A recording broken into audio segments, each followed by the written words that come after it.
Meus irmãos, a paz do Senhor a todos.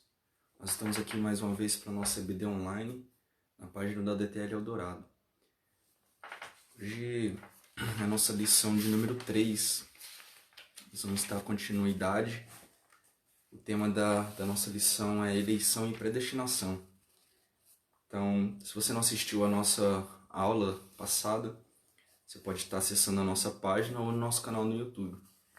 Tá bom? Está orando para a gente estar dando início, para que o Senhor possa nos abençoar nesse momento.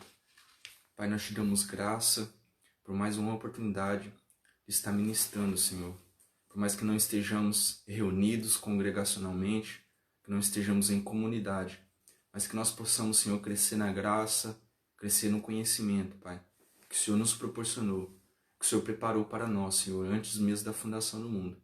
Esse é o nosso pedido, Pai. Abra nossa mente e abra o nosso coração para receber a Tua palavra nesta manhã. Em nome de Jesus. Amém.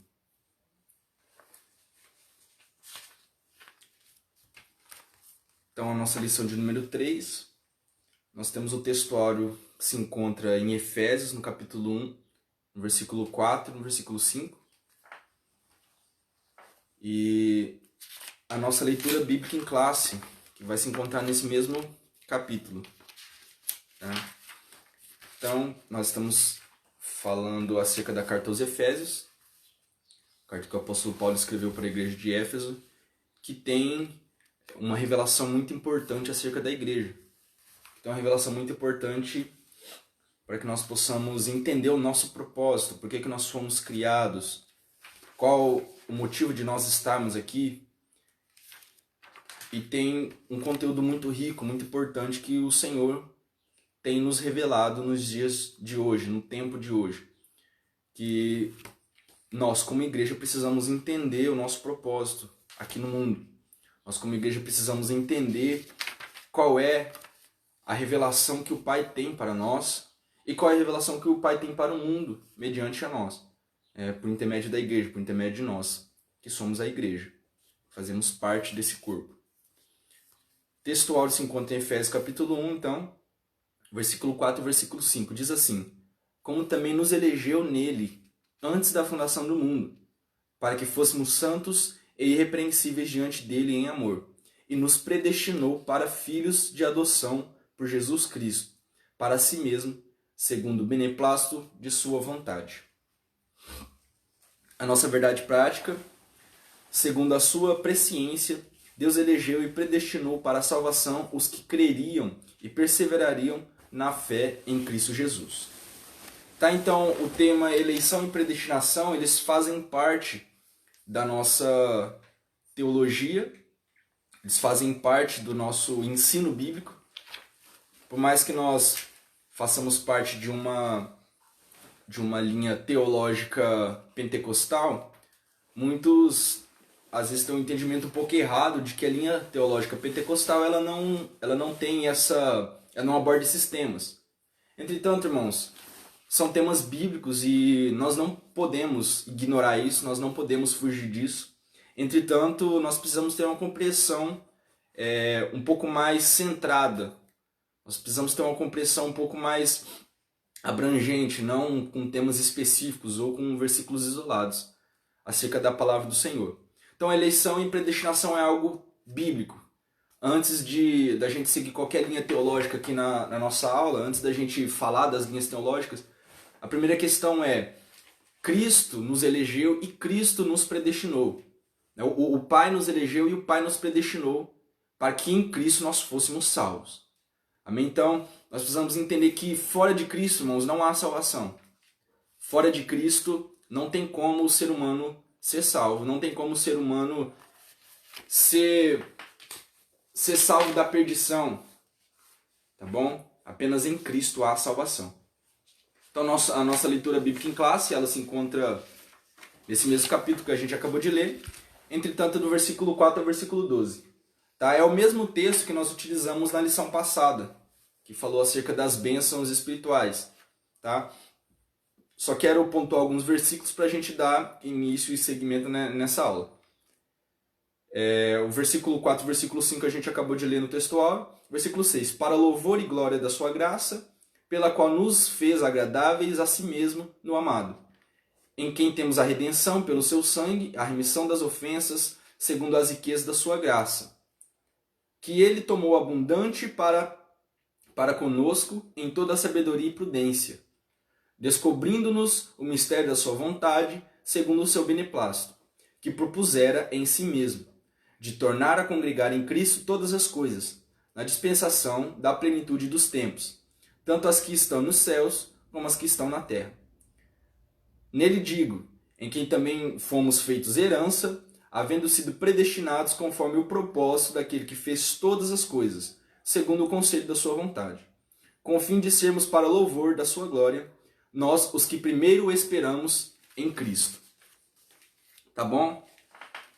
Primeira questão, irmãos, nós quem? Nós vamos falar primeiro acerca da eleição, a quem Deus elegeu. Tá bom? A eleição, irmãos, ela é para a igreja. Se você for seguir o nosso credo da Igreja Assembleia de Deus, vocês vão ver a ênfase acerca desses versículos que a eleição, irmãos, ela é para a igreja. Então, a eleição ela é para o coletivo.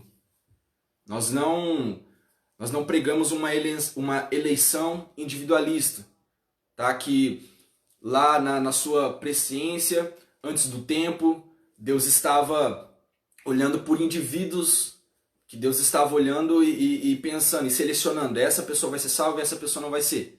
Tá? Mas antes da fundação do mundo, Deus elegeu a igreja, certo? Deus elegeu a igreja. Então, quando Paulo fala acerca dessas bênçãos, quando ele relaciona, né, nós, ele está falando de nós quem, irmãos? Nós, a igreja. Tá? Agora, eis a questão, quem é que pode fazer parte dessa igreja? Todos os homens, todos os seres humanos podem fazer parte dessa igreja. Aqueles que aceitam a Cristo, eles se tornam participantes da igreja. E a graça se é manifestada a todos. Tá bom? A graça ela não é selecionada para apenas algumas pessoas, tá? Jesus ele morreu por todos e por todas. E Deus não faz acepção de pessoa. Então nós precisamos entender que ele elegeu um povo, tá? Ele não elegeu indivíduos. Ele elegeu a igreja e a igreja quem fizer parte dela será salvo. Então, a eleição bíblica, né, que nós cremos, o qual nós vamos falar hoje é acerca disso, a eleição da igreja. Não a eleição do indivíduo, não a eleição de cada ser específico, certo? E por que há, né, muitas discussões acerca disso? Por que há muitas controvérsias? E motivo de muita briga teológica entre as igrejas. Motivo de muita briga teológica de várias denominações. Por quê? Porque nós temos vários grupos que falaram acerca disso. Vários grupos que interpretaram de uma maneira um pouco mais específica esses pontos que foram tratados na Bíblia, que foram tratados em algumas cartas do apóstolo Paulo, o apóstolo Pedro também fala acerca disso, o apóstolo João. Em geral, todos os apóstolos, os que escreveram as cartas, eles falam acerca disso. Tá? Então nós temos o primeiro grupo que são os pelagianos. Eles afirmam ser o homem o único agente da salvação. Tá? Eles são o primeiro grupo que a gente vai falar. Eles afirmam que o homem ele é o único agente da salvação. Então a salvação depende apenas do homem. O homem que vai diante de Cristo, ele que procura ser salvo, ele que procura estar, né, diante de Deus, ele que faz esse processo salvífico, ele que é o agente, tá? O único agente. Nós temos o segundo grupo, que são os semi-pelagianos. Eles defendem que o homem é aquele que dá início ao processo da salvação e que Deus responde ao homem. Então, o homem dá um passo para essa salvação e aí Deus corresponde àquilo que o homem faz para salvá-lo, tá? Nós temos a terceira linha, que são dos arminianos. Eles defendem que Deus inicia o processo de salvação e o homem responde a Deus. Então você vê que é o contrário ali dos semi-pelagianos. É o contrário, os semi-pelagianos o homem vai até Deus e aí Deus responde a esse fato, né, a esse passo que o homem dá. E aí os arminianos é o contrário. Deus dá esse primeiro passo, Deus inicia esse processo de salvação e aí o homem vai diante de Deus, o homem vai e corresponde a esse processo iniciado pelo próprio Deus. E nós temos aqui a quarta linha que vai falar acerca dos calvinistas. Tá? Deus ele é o único agente na salvação, tá? Predestinando uns para serem salvos e outros para a condenação. Então, são 4 linhas. Tá? Nós temos mais algumas linhas que são relacionadas a algumas misturas, né? Como se você pegasse alguns temas do arminianismo, juntasse com alguns outros temas do calvinismo, para se montasse ter uma teologia, certo? Irmãos, isso é apenas um meio de você compreender um processo que é feito, né, no mundo espiritual, que é iniciado em nós. E de qualquer forma, né, nós temos que ter como base que a salvação, o processo de redenção, ele se inicia em Cristo, tá bom? Deus quis salvar a humanidade. Deus quis salvar a humanidade. Deus, ele estendeu essa bênção, nós falamos acerca das bênçãos espirituais, né? A igreja, por intermédio da igreja, nós podemos ser salvos. Então a igreja foi eleita e se nós fizermos parte da igreja, nós podemos ser salvos. Então, Deus quis fazer isso, na sua onisciência, na sua presciência. Deus quis salvar a humanidade. Por que Deus quis salvar a humanidade? Porque Deus ele amou o mundo de tal maneira, e esse amor ele é incondicional, esse amor ele é inexplicável, tá bom? Deus fez isso porque ele quis. Nós lemos aqui na nossa leitura bíblica que ninguém chegou e aconselhou Deus acerca do que ele iria fazer. Ninguém aconselhou Deus acerca do que ele precisava fazer, tá bom? Ele toma conselho com si mesmo, ele determina aquilo que ele bem entende. E por que nós temos tantas linhas teológicas nesse sentido que nos deixa até um pouco confusos, né? Por conta de 2 problemas. Nós temos o primeiro problema, que é o problema do mal, que foi visto diante de vários séculos, foi debatido por vários teólogos, não só teólogos, mas filósofos também entraram nessa discussão. E nós temos a questão do livre-arbítrio. Então tudo isso, todos esses temas que eu falei para vocês aqui, desses grupos que defendem tais teses, está relacionado com essas 2 linhas. Né? Primeira, o problema do mal, e segundo, a questão do livre-arbítrio. Por que o problema do mal? A questão é, se Deus ele é bom, se Deus ele é justo, por que existe o mal no mundo? Se Deus ele é um ser onipotente, um ser que domina tudo com suas mãos, por que existe maldade? Por que existe perdição? Por que existe pecado? Tá bom? Por que existe morte, dor, doença? Então, esse é a primeira questão. E a segunda é a questão do livre-arbítrio. É a questão do livre-arbítrio, né? Nós vamos entender acerca do problema do mal que está relacionado ao livre-arbítrio, certo? Que está relacionado à liberdade de escolha que o homem teve e que o homem ainda tem, certo? Nós defendemos essa questão do livre-arbítrio que foi defendida por Jacó Armínio, tá? E por que, assim, você pode às vezes até estar se perguntando, o livre-arbítrio às vezes é visto como um problema. Porque se Deus ele é soberano, se Deus ele é poderoso, se Deus ele determina tudo debaixo do céu e da terra, por que permitir ou por que dar liberdade para que o homem tenha essa escolha? Por que dar liberdade para que o homem decida o que fazer? Para que o homem decida qual caminho escolher? Por quê, né? Então, já de antemão, irmãos, o livre-arbítrio não descarta a possibilidade, da soberania de Deus, da sua vontade absoluta. O livre-arbítrio ele não é uma tese que mina o processo da soberania de Deus. O livre-arbítrio de maneira alguma ele vai diminuir o poder de Deus, tá? Entretanto, nós não devemos ver também o livre-arbítrio como algo que nos dá liberdade, algo que nos dá condições, tá bom? O livre-arbítrio ele não é, às vezes nós enxergamos o livre-arbítrio como um poder que o ser humano tem, um poder que o ser humano adquiriu de Deus, de fazer tudo aquilo que ele bem entender, de ter êxito nas suas escolhas, tá? O livre-arbítrio ele não é isso. Muitas das vezes nós temos essa dificuldade de entender ou de compreender essas verdades bíblicas porque nós estamos voltados para nós mesmos. E o centro do evangelho não é o ser humano. O centro do evangelho não é a escolha que nós fazemos, mas o centro do evangelho é a escolha que Cristo fez por nós. O centro do evangelho é Deus querendo salvar o homem. É Deus querendo restaurar a criação que ele fez. E ele predeterminando tudo isso. Tá? E eis a questão. Deus quis que o homem escolhesse. Deus determinou isso. Então, o homem ter livre-arbítrio, o homem ter a liberdade de escolher, não significa que Deus não é soberano. Não significa que Deus não está no controle, não está reinando soberanamente em toda a sua criação. Tá bom? Os processos, eles mudam, né, da linha arminiana para a linha calvinista, mas Deus ele é soberano, independentemente de como se deu o processo salvífico. Tá?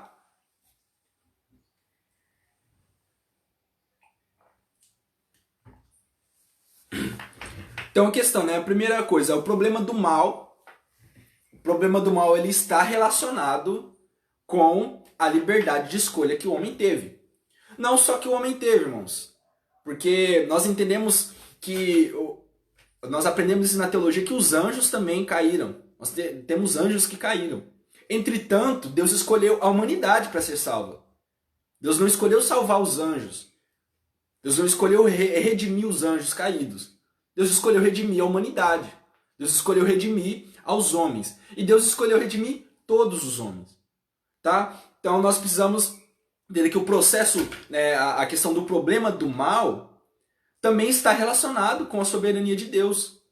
Também está relacionado com a capacidade de Deus julgar, com a capacidade de Deus exercer o seu juízo. A Bíblia fala que Deus é terrível. A Bíblia fala que Deus é soberano e a vingança é dele. Tá? Então, de maneira alguma, o problema do mal também mina essa concepção de que Deus é soberano ou de que Deus seja mal. Tá? Havendo mal no mundo não isso não significa que Deus tenha criado o mal. Tá? Nós entendemos com a relação da permissão de Deus, né? Nós temos a vontade permissiva de Deus para que o mal ele exista, mas que você vai entender, irmãos, que no fim tudo faz parte da sua vontade soberana. O enredo, a história do Evangelho, a história bíblica acerca de nós, acerca da redenção, acerca do que Cristo fez por nós, ela é maravilhosa, mas ela tem que ser olhada como um todo na história. Nós não podemos olhar apenas para o início, ou para o meio, ou para o fim. Nós precisamos olhar a história bíblica como um todo. É bom se você pegar pontos específicos da história, você vai achar ou que Deus é um tirano, ou que Deus é fraco, ou que Deus é alguém que não sabe o que faz. Mas se você pegar a história da redenção por completo, você vai olhar que Deus é maravilhoso. Tá? O problema, às vezes a gente pensa assim, né? Por que a diferença da linha arminianista para a linha calvinista? Porque, mediante a soberania de Deus, nós não conseguimos entender como Deus, mesmo sendo soberano, deixa com que nós tenhamos liberdade própria. E não é só a linha arminianista que defende isso, a linha calvinista também. Porque mesmo Deus sendo soberano, a responsabilidade ainda é do ser humano. A responsabilidade do mal ainda é do ser humano. A responsabilidade de Satanás ainda é dele.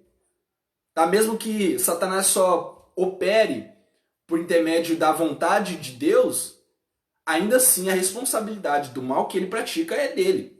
Então, as duas linhas defendem a soberania de Deus e defendem a responsabilidade humana. E isso, irmãos, é fato. Tudo quanto o homem semear, ele também vai colher. Tudo quanto o homem falar, ele vai ter que dar conta para Deus daquilo que ele falar, daquilo que ele fizer, das suas obras, das suas ações. Então, nós somos responsáveis por aquilo que nós fazemos. E por que essa dificuldade? Porque a gente, olhando para a soberania de Deus, às vezes a gente tem dificuldade em pensar, tá, mas se Deus ele sabe do meu futuro, se Deus ele sabe quem vai para o céu e quem vai para o inferno, por que ele cria as pessoas mesmo sabendo que elas vão para o inferno. E esse é uma das maiores questões. Essa é uma das maiores questões que nós temos dificuldade de entender, que nós temos dificuldade de compreender. Então, o primeiro ponto que eu quero deixar aqui claro para vocês, para nós, é que Deus ele não prevê o futuro. Tá? Nós temos falado bastante acerca disso nas escolas dominicais, no Jardim Dourado. Deus ele não prevê o futuro. Deus ele está no futuro. É diferente. Né? Nós, seres humanos, estamos presos então numa linha temporal. Quando Deus criou o mundo, quando Deus deu início à sua criação, ele criou o tempo. Então o tempo não existia. E o tempo foi criado por Deus. Tá bom? Deus ele é eterno. Então nós precisamos imaginar Deus como sendo alguém que não precisa se mover. Deus é alguém que não precisa caminhar, porque ele é. E ele sendo quem ele é, ele preenche todos os lugares. Ele preenche, por isso que Deus ele é onipresente. Tá? Então Deus não precisa caminhar. Ele não precisa sair de um ponto para ir para outro, para estar no outro. Ele está em todos os pontos ao mesmo tempo. Tá? Porque ele é pré-existente antes mesmo de existir tempo. Antes de existir espaço. Antes de existir matéria. Certo?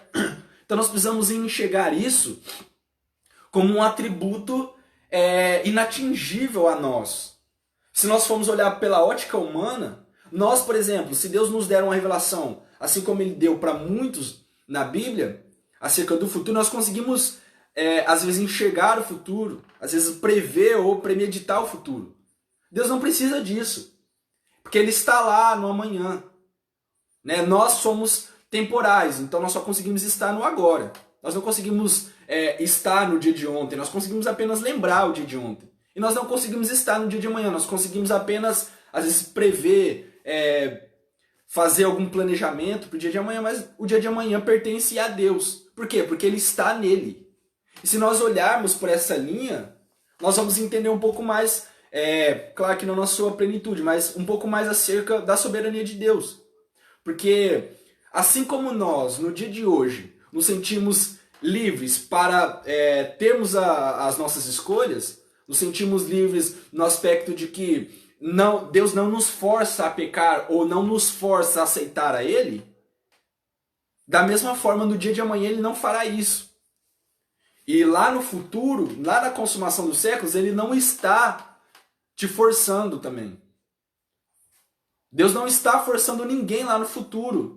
Ou Deus não está colocando um caminho que você, independentemente, você vai traçar aquilo lá de livre e espontânea pressão. Certo? Então Deus ele coloca esses dois caminhos para nós no hoje. E ele está lá no dia de amanhã, né, vendo o resultado das nossas escolhas. Para Deus tudo já se consumou. Para Deus tudo já acabou. Para Deus Cristo foi morto antes mesmo da fundação do mundo. Como que pode isso? Nós enxergamos as profecias, nós enxergamos os acontecimentos bíblicos. E é algo muito maior do que nós podemos compreender, porque está relacionado àquilo que Deus é. E Deus ele é atemporal, ele não precisa do tempo. Às vezes nós ficamos aflitos, né? Nós escutamos pregações acerca do relógio de Deus. Irmãos, Deus não tem relógio. Não existe dia, não existe ano para Deus. Tá? Deus ele é atemporal, ele não necessita de tempo. O tempo é inferior a ele, se mover é inferior a Deus. Tá bom? E na sua soberania, ele está nos vendo no futuro, ele está conosco no futuro, na verdade, e ele não nos tira a liberdade. Nós não nos sentimos feridos.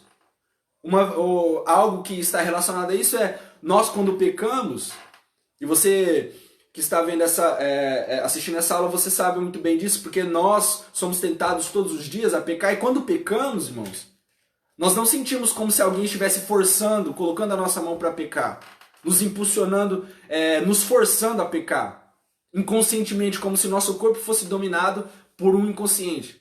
Tanto que o homem ele vai ter que dar conta de tudo aquilo que ele fez. Por quê? Porque foi ele que fez, não foi Deus que fez por ele. Não é Deus que peca pelos homens. Ah, mas Deus ele é soberano e na sua soberania ele seleciona para que o homem tenha essa escolha, essa liberdade. Tá bom? Então, Deus é soberano e Deus dá liberdade e dá responsabilidade para que o ser humano assuma aquilo que ele faz, certo?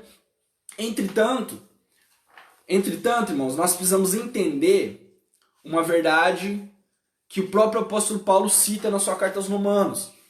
Ele fala no capítulo 7, no capítulo 8, acerca da escravidão do pecado. Então, todo aquele que comete pecado é escravo do pecado, tá? Então, nós somos influenciados, sim, para pecarmos, né? A escravidão, ela existe. Então, o homem, ele faz aquilo da qual ele está sendo escravo, ou ele é escravo do pecado, ou ele é escravo de Cristo. Isso diz, irmãos, respeito à nossa liberdade de escolha, mas nós não temos muitos pontos para escolher, essa é a questão. Nós temos a liberdade de escolha, sim, mas nós só podemos escolher entre duas coisas. E essas duas coisas não falam acerca de vontade própria e absoluta nossa. Nós temos a liberdade para escolher a quem vai nos coordenar, a quem vai nos governar. Se é o pecado ou se é Cristo. Então, a liberdade de escolha que nós temos, mediante a soberania de Deus, é que só existem dois caminhos. Só existe a vida ou a morte. E muitas das vezes, a intenção que, às vezes, eu entendo que as pessoas têm acerca do livre-arbítrio, é que nós temos uma libertinagem dada por Deus, e se Deus deu o livre-arbítrio, então significa que nós podemos tudo. Significa que todos os caminhos são lícitos para Deus. Significa que tudo aquilo que a gente faz, já que Deus permitiu, então, se Ele quis assim, se há, né, o consentimento, se há a permissão de Deus, nesse sentido, então nós podemos fazer. Nós entendemos acerca do acontecimento no Jardim do Éden. Se você for olhar, Adão e Eva, eles podiam comer, né, nós entendemos isso na matéria teológica. Se você for olhar pelo ponto mais gramatical, você vai entender que eles podiam comer, tanto é que eles comeram. Só que eles não deveriam comer. Então, o poder nesse sentido de possibilidade, claro que eles podiam. Deus possibilitou isso para eles. Deus possibilitou esse caminho para eles. Entretanto, eles não deveriam. A ordenança era para que não comessem. A ordenança era para que eles não tomassem daquele fruto e comessem. Entretanto, eles desobedeceram porque, mediante a soberania de Deus, Deus possibilitou que eles desobedecessem. Deus possibilitou que eles pecassem contra Ele.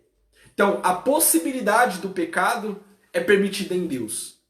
A possibilidade do pecado é permitida em Deus, entretanto, ela é executada com o homem. Ela é executada, primeiro em Satanás, o primeiro mentiroso e aquele que mente desde o princípio, aquele que mente desde o início, e o homem, não vendo a grandeza, não enxergando a plenitude, e esse algo do homem não enxergar, esse algo do homem pecar, fazia parte desse processo de Deus, e esse é o mais interessante, irmãos. Esse é o mais interessante. O pecado, a maldade, o processo, eles fazem parte dessa soberania de Deus. Eles fazem parte desse processo de Deus. Eles tanto fazem parte desse processo de Deus, que Deus, ele usa tudo isso como o seu grande enredo na história da redenção. E é aquilo que eu estava falando. Nós não podemos olhar a redenção como um ponto na história apenas. Você olha para o início, Deus é tirano, porque ele cria o ser humano, ele cria uma árvore e fala, não coma, sabendo que eles comeriam. Se você olhar e falar, acaba aí o ponto. Acaba aí a história. Se encerra dessa forma, o homem separa de Deus. Nós vamos achar que Deus ele é injusto, que Deus ele é tirano, porque ele é soberano e mesmo assim faz, cria o homem sabendo que ele ia pecar. Mas quando nós olhamos para Cristo, irmãos, quando nós olhamos para Cristo, tudo isso faz sentido para nós. E não só faz sentido para nós, como também nos constrange. Nos constrange por quê? Se Deus é bom, se Deus é justo, por que ele permite o pecado? Essa é a nossa primeira concepção. Mas quando nós olhamos que o pecado primeiro fere a Deus, primeiro o pecado, irmãos, ele é uma ofensa contra Deus. Tudo bem que o pecado ele nos mata, ele vai nos levar ao inferno e tal, mas o pecado, antes de tudo, Deus permitir o pecado, é Deus permitir ser ferido. É Deus permitir a sua honra ser ferida. Deus permitir o pecado é Deus permitir que o homem desonre a Ele mesmo, que tem a sua plenitude, a sua glória. Se nós formos olhar por esse lado, se nós formos olhar nesse processo, nós somos os vilões da história. Não Deus por permitir o pecado, mas nós por pecarmos contra Deus na liberdade que Deus dá em sua soberania para nós. E isso, irmãos, é precioso porque mesmo Deus sabendo disso, Deus permite que nós existamos. Mesmo Deus sabendo que sua honra seria ferida, mesmo Deus sabendo que o seu filho precisaria ser morto, mesmo Deus sabendo que o homem se voltaria, a criatura se voltaria contra o Criador não olha para isso como uma ofensa permanente, mas o Criador olha para isso como uma oportunidade e como um enredo da sua soberania de demonstrar o seu amor. Então Deus faz isso porque Ele quis. E você percebe, irmãos, como que isso estimula e exalta a soberania de Deus. Não de maneira alguma mina a soberania de Deus, porque Deus ele arquiteta todo o plano, toda a história desde o princípio. Ele arquiteta não só o início, não só o meio, mas ele arquiteta toda a história. E quando Deus dá início, ele já está com a história completa. Então Deus não é pego de surpresa. E isto refere-se à grandeza da sua soberania. Isso revela a grandeza da sua autoridade. De maneira alguma, Deus é ferido quando o livre-arbítrio entra em cena. De maneira alguma. Nós precisamos entender isso como algo que exalta a soberania de Deus. Então, quem são os eleitos? Quem tem a oportunidade de ser eleito em Cristo? Eu falei acerca disso, a igreja ela tem essa oportunidade, tá bom? Então nós precisamos entender a eleição como aqueles a quem Deus elege. E quem são aqueles que Deus elege? A igreja. Um grupo específico.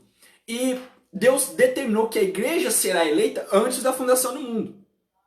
Antes da fundação do mundo. Então, eleição está relacionado a quem Ele elege.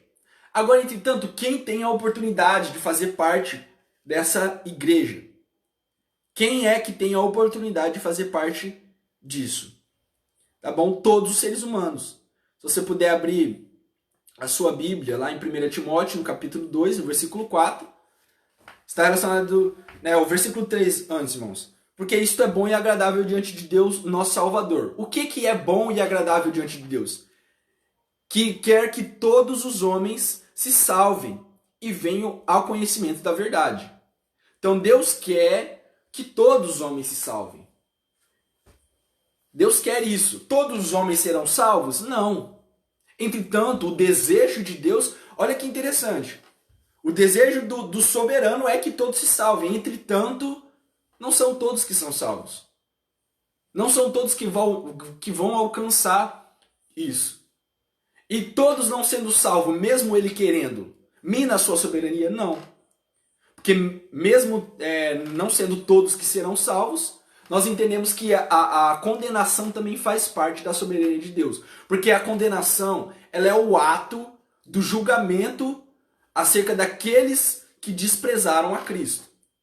É acerca do julgamento daqueles que não só desprezaram, mas daqueles que vituperaram a Cristo, daqueles que estão junto, fazem parte do enredo daqueles que mataram o Filho de Deus. Tá bom? Então, a condenação ela também está relacionada à soberania de Deus. É por isso que o problema do mal aqui já não se torna mais um problema.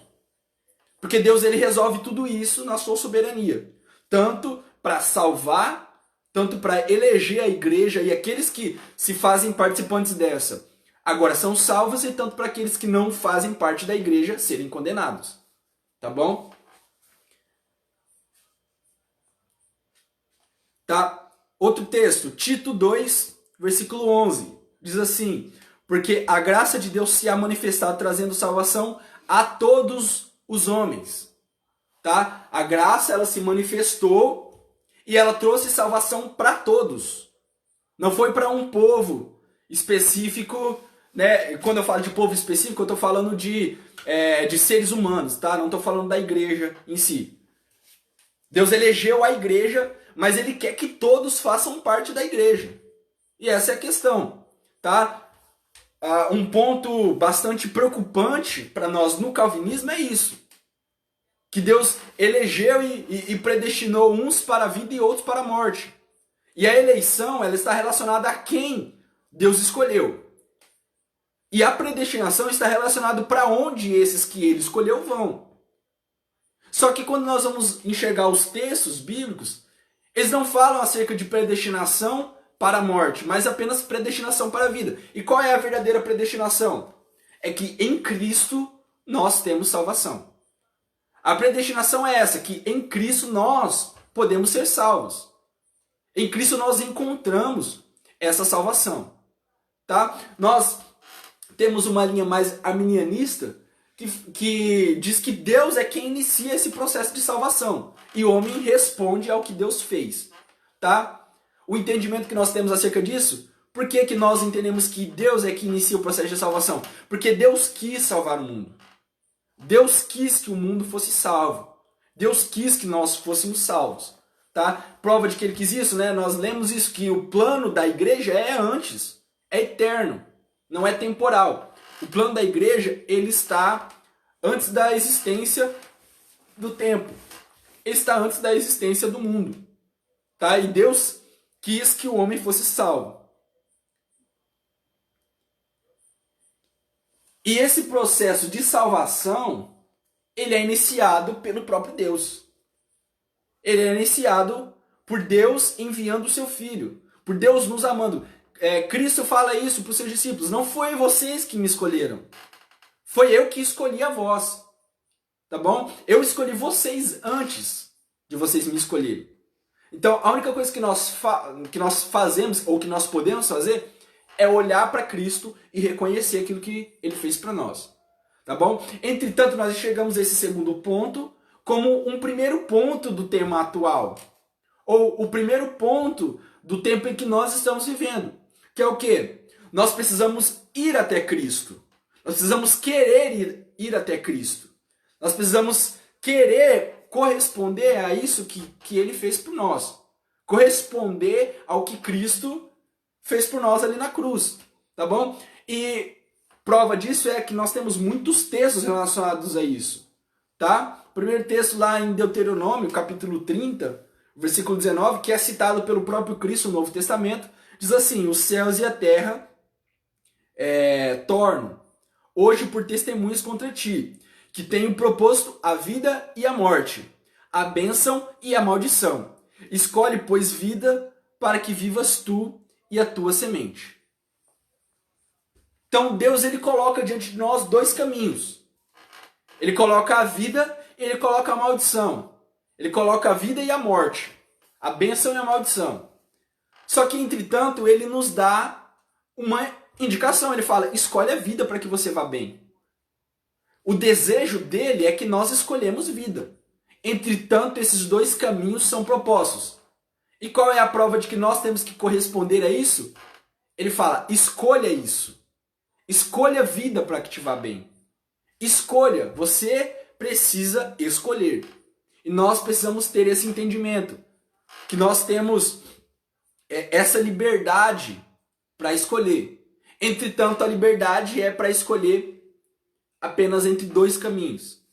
Se escolhemos morte, seremos escravos do pecado para sempre. Morreremos e participaremos da morte eterna, no inferno, no lago de fogo. Entretanto, se escolhermos vida, nós seremos escravos de Cristo. Porque nós estaremos debaixo, né? Nós estamos hoje debaixo da lei do Espírito.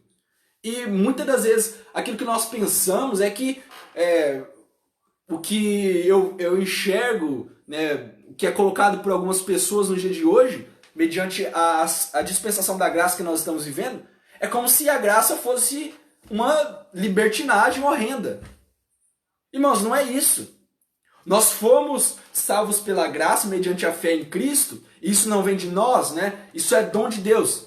Não vem de obras para que ninguém se glorie. É de Deus, é um dom que Deus nos deu. E fomos salvos para as boas obras. E a intenção que eu vejo, às vezes, de muitos é que eles não seguem esses próximos versículos que citam acerca da responsabilidade que nós temos agora, salvos em Cristo, de termos as boas obras. Claro que, irmãos, as boas obras, elas não são mérito nosso. Nós, quando somos salvos, nós temos boas obras? Sim. E essa é a visibilidade que o mundo tem, essa é a visibilidade que as pessoas têm de nós, que somos salvos, que fazemos parte deste grupo que foi eleito, da igreja, fazemos parte do corpo de Cristo. Tá? Entretanto, não é eu começo a fazer as boas obras, não é eu começo a fazer as boas obras para que Deus ele me salve. Não é isso. Deus, ele me salva e aí então eu posso fazer as boas obras. Tá bom? Deixa eu fechar um pouquinho aqui só por causa da luz.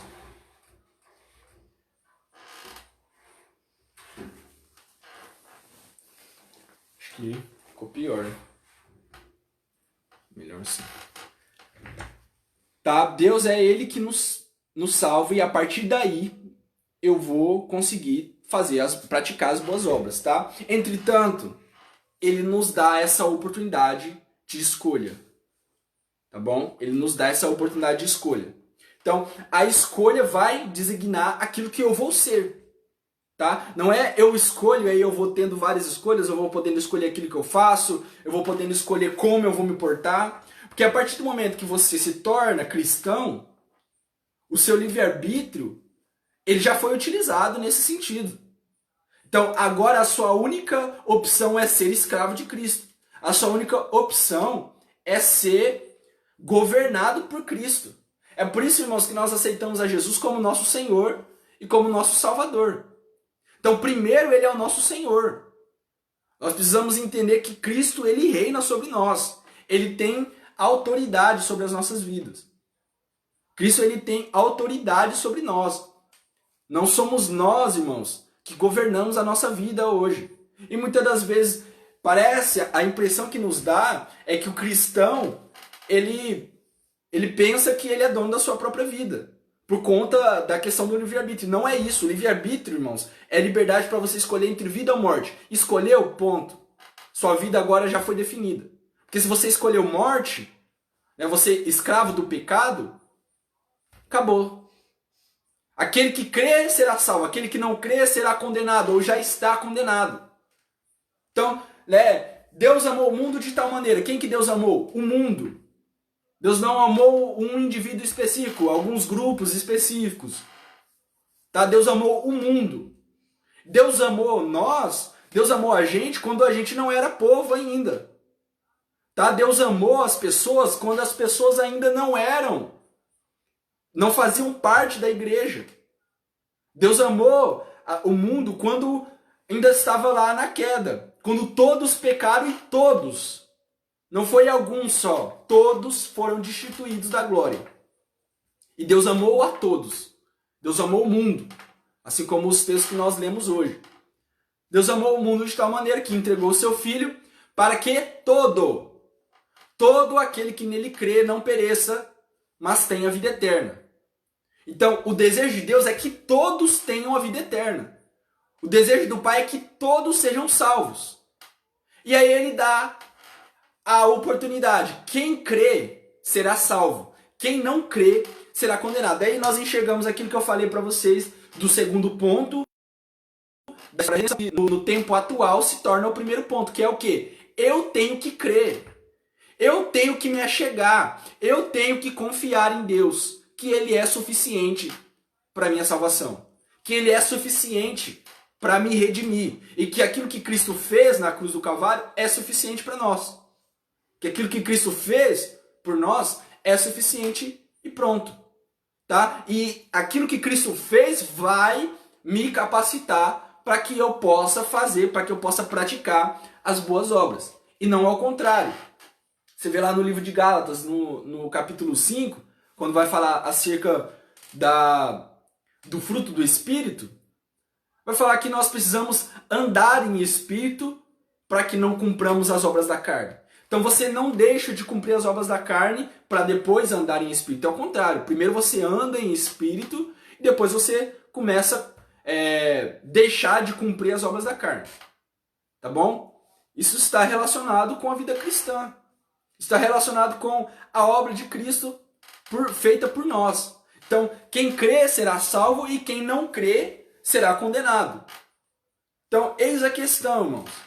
Eis a questão da oportunidade, da escolha que Deus nos dá. Da oportunidade, da escolha. Claro que a nossa escolha já fazia parte da presciência de Deus.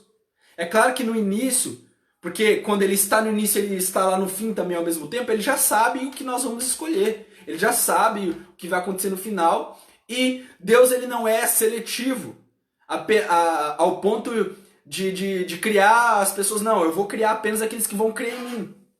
Porque isso não demonstraria o seu amor por nós. Isso não demonstraria a capacidade de Deus nos amar mesmo nós odiando a Ele. Mesmo nós sendo inimigos de Deus. Mesmo nós sendo inimigos da cruz de Cristo, Deus nos ama. E é o seu amor. É o seu amor por nós. E antes de nós, o seu amor pelo seu Filho, que nos envia, que envia aqueles que estão à perdição para o inferno. Tá bom? Então, às vezes, parece que o inferno é a oposição de Deus. Irmãos, o inferno foi criado pelo próprio Deus. O inferno é Deus julgando aqueles que ofenderam a Ele. É Deus julgando aqueles que ofenderam o seu Filho. E isso demonstra o quanto Deus ele é amoroso. Se nós fôssemos olhar hoje, imagina hoje, né? A nossa justiça para Deus é considerado como um nada, como trapo de imundícia. Mas hoje no nosso senso de injustiça, né? O nosso senso de justiça baixo. Se uma mãe ela vê o seu filho sendo assassinado por uma pessoa e por conta do amor que ela tem por todos, né, na humanidade, por conta do amor recíproco, ela decide não condenar esse assassino, ela vai ser condenada pela justiça como cúmplice do assassino. Ela não vai ser olhada pela justiça como alguém, ela não condenou o assassino porque ela perdoou o assassino porque ela é uma mãe muito amorosa.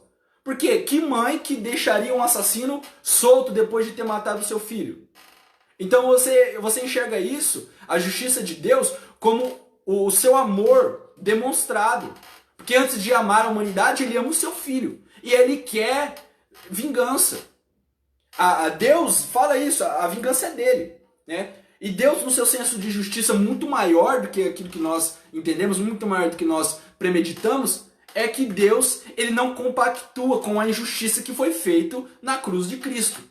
Tá bom? Então, o inferno demonstra o seu amor. Tá bom? Às vezes a gente quer separar, não, porque Deus é amor, mas também é fogo consumidor. Deus é amor e por ele ser amor, ele também é fogo consumidor. Porque o seu amor faz com que ele guarde os seus. O seu amor faz com que ele não permita que o seu filho seja vituperado. O seu amor não permite que a sua honra seja ferida e fique por isso mesmo. Tá bom? Porque Deus ele não é insano a ponto... Agora você imagina, ele sendo amoroso, entrega o seu filho para morrer por nós e aí ele deixa por isso mesmo.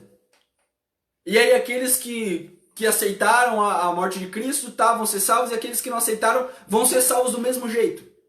Então, nós devemos evitar, irmãos, essas mentiras. Essas mentiras que não são pautadas biblicamente, que Deus morreu por todos e é isso e pronto, tá? Deus morreu por todos, sim. O Filho morreu por todos, Deus enviou Cristo para morrer por todos, sim. Mas apenas quem crê será salvo. Entretanto, quem não crê será condenado. Tá bom? E eis a verdade, irmãos. Eis a verdade de nós que somos eleitos. De nós quem? De nós que fazemos parte da igreja, não o grupo de seres humanos. Tá bom? Mas a igreja. Deus decidiu que a igreja vai ser eleita. A igreja ela é esse povo. Tá? E para onde esse povo vai? Então, a predestinação, ela fala acerca de onde nós vamos. Nada mais é do que um predestino. É um caminho que ele já traçou para a igreja. Então, não é assim, você, indivíduo, né, Deus olhou para você no início e falou, você vai para o inferno, ou você vai para o céu. Não foi isso que Deus fez no início. Deus olhou antes de você existir, já existia a igreja, e aí quando Deus criou o mundo, ele falou, eu vou determinar que todos aqueles que fizerem parte da igreja, que estiverem em Cristo, vão ser salvos. E aqueles que não estiverem em Cristo serão condenados. Então, a predestinação ela sempre é vista como algo para salvação. Então, Deus não cria ninguém para ser morto. Deus não cria ninguém para ir para o inferno. Deus cria todas as pessoas para serem salvas. Deus cria todas as pessoas para estarem em Cristo. Entretanto, não são todos que correspondem a esse chamado. Tá bom? E eis o perigo também que bate à nossa porta.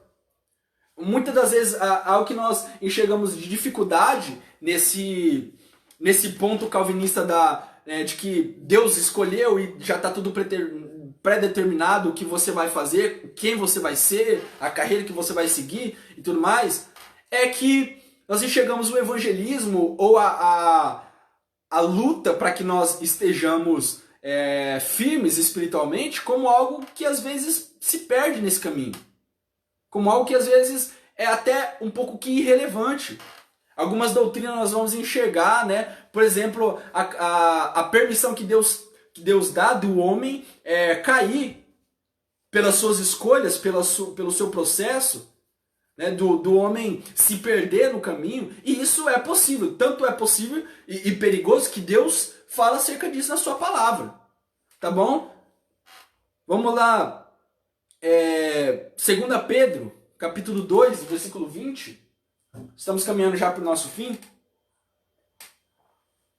2 Pedro, capítulo 2, versículo 20 diz assim: Porquanto, se depois de terem escapado das corrupções do mundo, pelo conhecimento do Senhor Jesus Cristo e Salvador, forem outra vez envolvidos nelas e vencidos, tornou-lhes o último estado pior do que o primeiro. Versículo 21. Porque melhor lhes fora não conhecerem o caminho da justiça do que, conhecendo, desviarem-se do santo mandamento que lhes fora dado. Deste modo, sobreveio-lhes o que por verdadeiro provérbio se diz: o cão voltou ao seu próprio vômito e a porca lavada ao espojadouro de lama. Então você vê que Pedro ele fala disso como uma possibilidade que nós temos de, depois de termos sido salvos, nós cairmos. Tá bom? Depois de nós termos sido salvos, envolvidos, né? Nós fomos persuadidos pelo mundo e vencidos. E a questão do vencido está relacionado com a apostasia. Tá bom? Nós caímos muitas das vezes, irmãos. E nós podemos ser levantados diante de Deus. Tá? Mas a partir do momento que nós ignoramos a salvação que nos foi dada e negamos a Jesus, nós nos tornamos apóstatas. E nós entendemos que esse estado, irmãos, ele é um estado que não dá para voltar. Ele é um estado que você não consegue reatar a sua força em Cristo. Você não consegue voltar para o caminho de Cristo.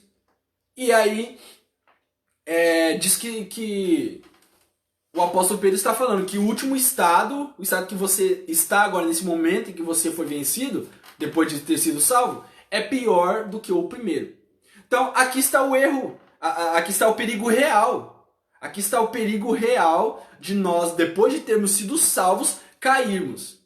Tá bom? Outro texto, bastante importante para nós entendermos isso, é de 1 Coríntios capítulo 10. Tá? O versículo 12 diz assim: aquele, pois, que cuida estar em pé, olhe para que não caia. Então, aqueles que estão em pé são quem? Aqueles que estão sendo participantes, tá, do Evangelho. Aqueles que são participantes dessa salvação. Então você que está em pé, nós que estamos em pé, cuidado para que não caia. Com base no que ele fala isso? Ele cita, desde o versículo 1, desde o capítulo, ele cita os pais do deserto.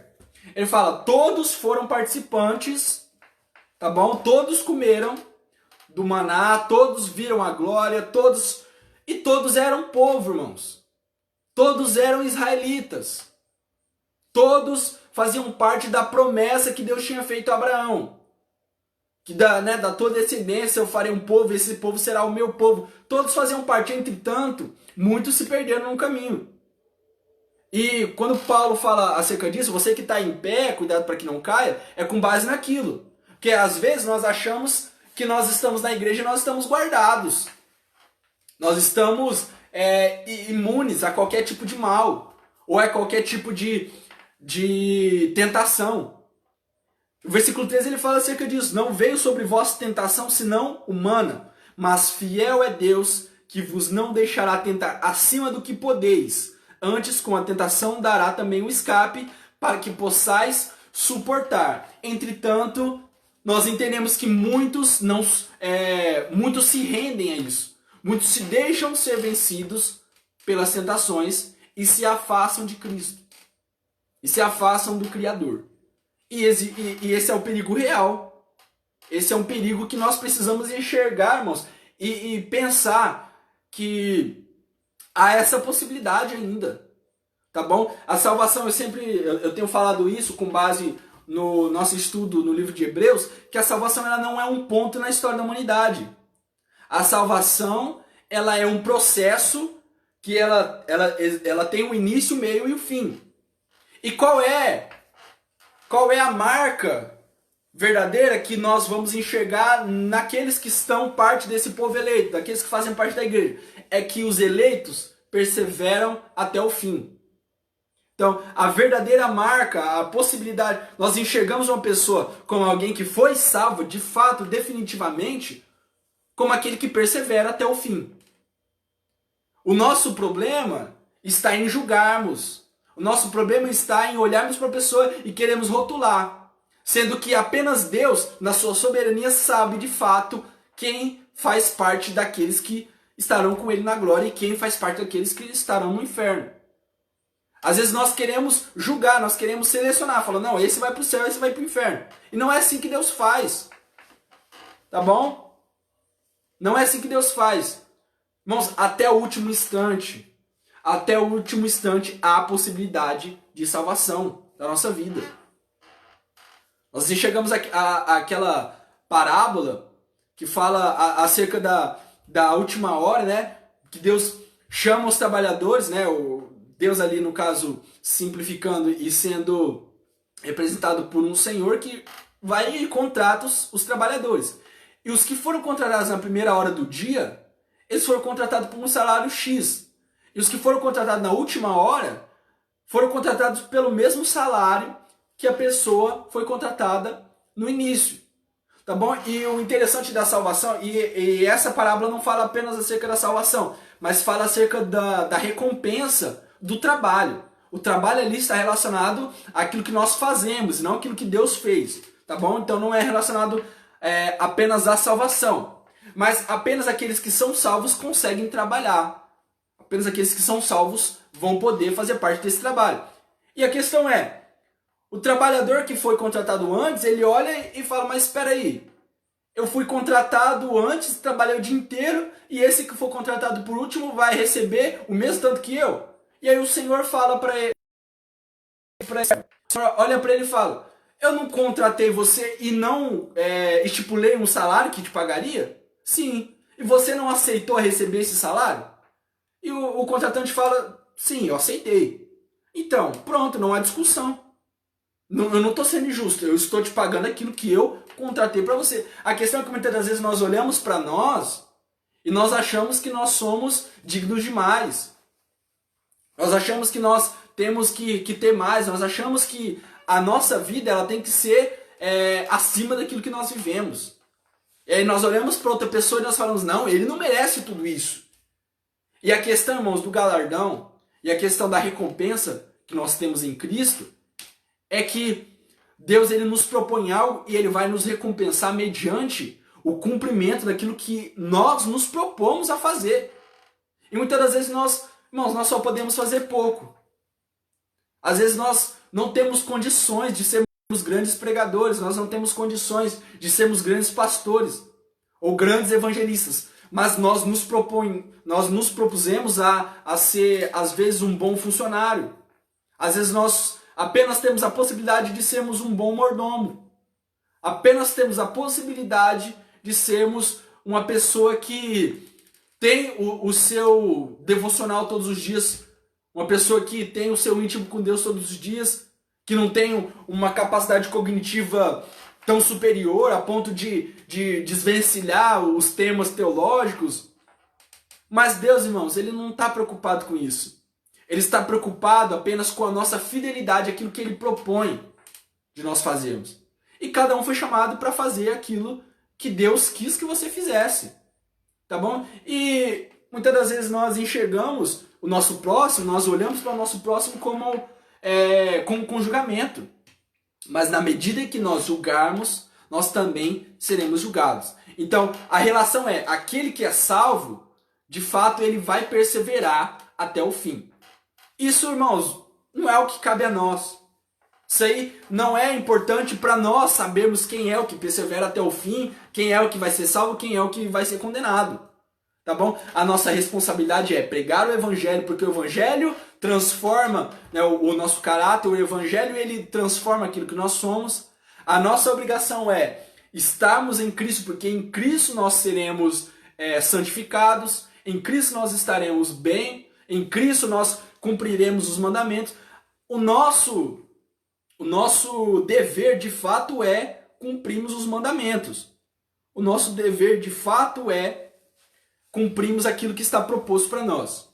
Uma última citação para nós terminarmos está lá em João, no capítulo 17, o Evangelho segundo escreveu João, capítulo 17, versículo 2 diz assim: estando eu com eles no mundo, guardava-os em teu nome. Tenho guardado aqueles que tu me deste, e nenhum deles se perdeu, senão o filho da perdição, para que a escritura se cumprisse. Quem é o filho da perdição? Judas. João está fazendo oração pelos seus discípulos aí. E ele olha e fala, ele está orando para o Pai e ele fala: eu guardei todos que tu me deste. Entretanto, nós tivemos um filho da perdição. Nós tivemos um que se perdeu. Um que estava no caminho certo e se perdeu. Então, às vezes a gente enxerga, e eu já ouvi isso muito, relacionado que como se Judas ele não fosse uma pessoa salva ali. Tá bom? Ele não foi salvo porque ele não perseverou até o fim. Mas se você olhar no ponto da história em que Cristo desejava que ele fosse salvo, com certeza Cristo desejava que ele fosse salvo. E na sua soberania, na sua permissão, na sua vontade absoluta, ele permite que Judas se perdesse. Tá bom? Ele permite que Judas ele fosse esse filho da perdição. Entretanto, nós não podemos negar, é fato que ele estava no caminho certo. Ele era uma pessoa salva ali e fazia parte do grupo daqueles que Deus escolheu. Entretanto, ele se desviou. Então, é um perigo real. E é um perigo que nós precisamos olhar atentamente. Precisamos olhar e entender que nós corremos esse perigo, nós corremos esse risco. É por isso, irmãos, que nós precisamos permanecer em Cristo. Fora de Cristo não há salvação. A predestinação é essa, que em Cristo a igreja eleita será salva. Em Cristo a igreja eleita será salva. Às vezes a gente olha, já que é predestinado, já que Deus já sabe o fim de tudo, então eu vou ficar aqui sozinho, quietinho na minha e não vou fazer nada. Se ele quiser me salvar, ele salva. Ele sabe o que ele vai fazer. Irmãos, não é isso. A partir do momento que nós entendemos a eleição e que essa eleição ela é para todos, nós entendemos a nossa responsabilidade de correr atrás, né, do nosso prejuízo. De correr atrás, de ir para Cristo, encontrar Cristo, porque só nele nós vamos conseguir estarmos salvos. Nós vamos conseguir estar preparados para as boas obras, nós vamos conseguir nos santificar, nós vamos conseguir alcançar isso que ele já preparou e que ele dá o primeiro passo. Amém? Então nós precisamos entender, irmãos, que independente de qualquer coisa, independente de teologia arminianista ou calvinista, Deus quer que nós estejamos nele. Se você que está assistindo essa aula, você não é cristão, você não faz parte de nenhuma igreja, e você entende que Cristo está te chamando, tá bom? Você tem a oportunidade sim. Você não foi criado para ir para o inferno. Você não foi criado para a perdição. Nós não fomos criados para o inferno. O inferno foi preparado para os anjos e para os demônios. Eles não tiveram essa oportunidade que nós hoje, seres humanos, temos de fazer parte da igreja. Essa oportunidade foi dada para o ser humano. Tá? Então você tem a oportunidade sim. Você tem a oportunidade de ir para Cristo para que Ele mude o seu quadro, para que Ele mude a sua história e para que Ele te transforme na imagem do seu Filho amado. E essa é a verdadeira predestinação. Que em Cristo nós fomos feitos imagem dele para as boas obras e para a sua glória, para a sua glorificação.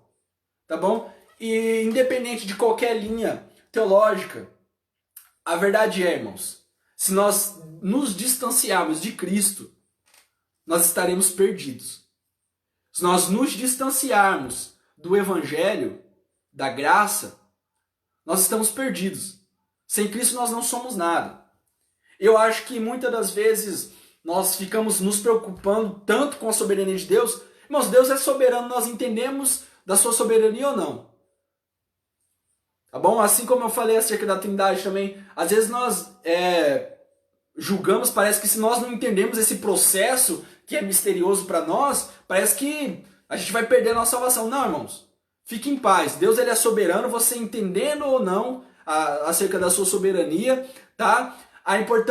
O que é importante a gente entender é que se nós nos distanciarmos, se nós nos desviarmos de Jesus, se nós não perseverarmos até o fim, nós seremos condenados. Entretanto, Ele quer, irmãos, Ele deseja que nós estejamos nele. Ele deseja que nós estejamos no seu Filho. Ele amou de tal maneira que Ele quer que todos sejam salvos. E é importante nós entendermos a nossa parcela nessa questão. É importante que nós entendamos a nossa responsabilidade de olhar para Cristo e corresponder ao que Ele fez por nós. Amém? Que o Senhor nos abençoe e que o Senhor nos dê uma semana tranquila e que essa palavra, irmãos, ela faça sentido na nossa mente e no nosso coração. Amém? Senhor, nós te damos graça por tudo isso que nós aprendemos no dia de hoje. Nós te damos graça porque o Senhor é eterno, o teu propósito é imutável, aquilo que foi feito por nós, Senhor, é irrevogável. E Cristo morreu por nós e fez um sacrifício perfeito. Não foi, Senhor, sangue de bodes ou de carneiros que nos rendeu, que nos trouxe a salvação, mas sim o sangue do teu Filho amado, aquele a qual o Senhor preparou, Pai, antes mesmo da fundação do mundo. E nos predestinou também para que hoje, Senhor, fizéssemos parte e para que contigo estejamos, Senhor, na glória. Esse é o nosso desejo, Pai, que essa palavra faça sentido em nosso coração. Em nome de Jesus, amém.